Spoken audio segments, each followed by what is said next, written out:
The New Jersey Devils have drafted often in the last few years, and I think they did a pretty good job rounding out the type of prospect pipeline that they've built over the last few years, so let's get into why. So the New Jersey Devils started off their draft this season at 10th overall, doing what in my opinion is maybe a little bit of a reach in Anton Salayev, but I've spoken to a few Devils fans here and there, and I think we all tend to agree that in the Devils specific case, a guy like Salayev makes a lot of sense. I think if I'm the Devils, I really try to develop Salayev into a guy that can play with all of those offensive defensemen they've drafted over the years. Guys like Luke Hughes and Simon Nemec, they have guys like Dougie Hamilton already on the team. There just didn't really need to be another offensive defenseman in the mix as much as a guy like Zeev Buium would just bring more offense to the table for the Devils. With Salayev, you can kind of ease him into the game a little bit longer, focus on the defensive side of the puck where frankly I thought Salayev brought more value anyway, and I think he could be a really good fit here, even if maybe a few players that went in the next 5 or 10 picks could be more valuable on paper at the end of the day. That said, I think it's a great fit for the Devils, and I think with Salayev, the size and the mobility are all going to come together over the next few years, and he could become a solid defenseman somewhere in their lineup. I'm not sure exactly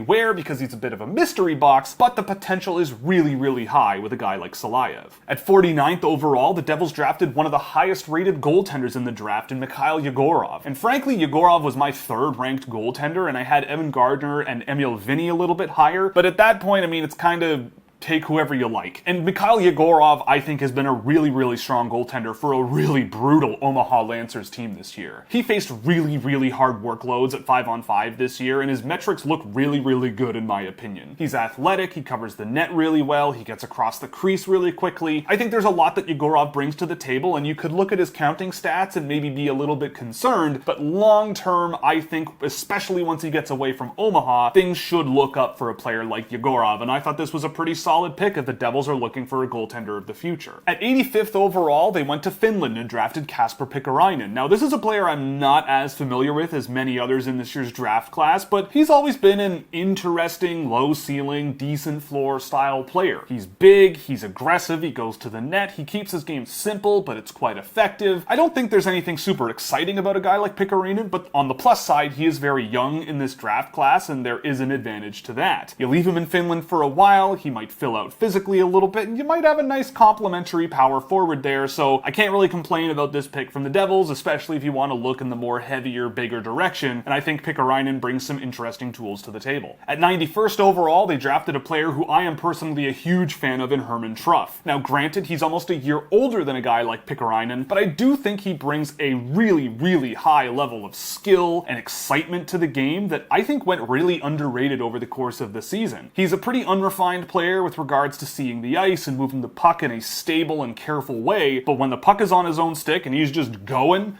he's a ton of fun. It was also really nice to see him play at 3 different levels of Swedish hockey this year. At the J20 level, he was highly skilled, really confident, and almost putting too much on his own stick and was lackadaisical at times at that level. But when he went to the SHL, you saw a really well-rounded, grindy style forward who could move the puck pretty well and generate offense in ways that would definitely work in the NHL. At the Hockey Allsvenskan level on his short loan there, I thought he just looked like a really comfortable player at that level. He was showcasing his skill a little bit more, finding a little bit more open ice to play with, and I think with a few years of development, you could end up with a really interesting middle six power forward here. He was a player that was at the end of my first round, and I was a really big fan of what he brings to the table, and to me, he's exactly what teams should be looking for in that late first round, early second range. So to get a player like him where they got him in the 90s, I think was a really good pickup for the Devils. At 139th, they drafted Max Graham of the Kelowna Rockets, who is a twice undrafted player, and I have no idea who this guy is, so I went and watched him, and I didn't really see much to write home about, so I asked a couple of people that I know, and they were just very surprised to see him drafted. So I'll leave it at that. If there's something there, maybe they just need AHL depth for next year or something.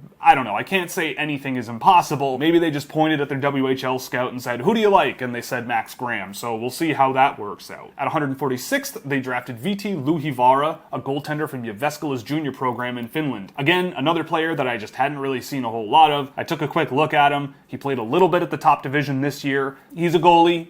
He was fine. There was nothing that I really found that jumped off the screen to me, but maybe they really like something about him or like his personality. I don't really know what else to say. It's a goalie. You can add him to the stable, and I think the Devils got at least one really solid goaltending prospect this season in Yegorov, and Louis Vara, maybe he's something in the future. And then at 171st, the Devils closed their draft with Matthias Milovsky, who I found to be a great standout for the Czech junior team at the World Juniors this year. I do wonder about drafting these players who showcase really, really well as a 19 or almost 20-year-old in the World Junior Championship, but Milovsky did show very, very well in that tournament, better than some players who had been drafted, say, last year or the year prior. So taking a swing on a player like this that late in the draft, I have no real concerns. It's perfectly acceptable, and if he was pitched as an option that late, there might have been names that were quite a bit younger that I probably would have gone for, but Milovsky was about as good a bet as any for a player at his age, and I've been a fan of his higher pace, high skill game, especially playing off the wings at the higher levels of hockey he played at. So the New Jersey Devils score a 2B for me. I think they did pretty well.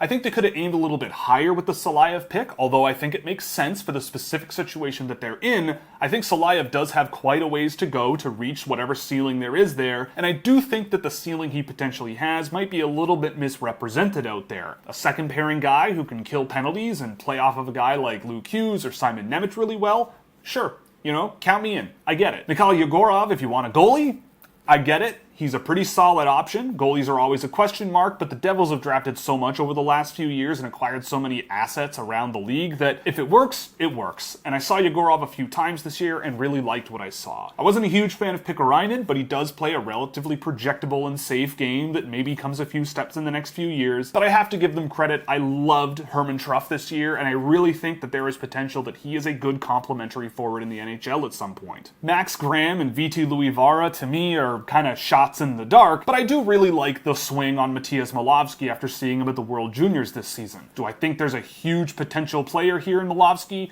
Generally, the trajectory for players like him isn't great, but at that range of the draft, there were probably a lot of players that were worse that were drafted before and shortly after. So that's it for the Devils. If you really liked the video, you can check out our Scouching report on Anton Salayev, or you can go to our description box and get our Fanatics affiliate code, where anything you buy in the store will give us a small kickback. And of course, you can go to Scouching.ca, where a subscription gets you access to a private Discord server, or you could go to Scouching.ca, where a subscription gets you access to a private Discord server, data tables for drafted and undrafted prospects around the world, as well as access to my private database of tracked data, as well as plenty of other goodies you can check out on the site. So with that, we're done with the New Jersey Devils, and in the next one, we look at the Dallas Stars.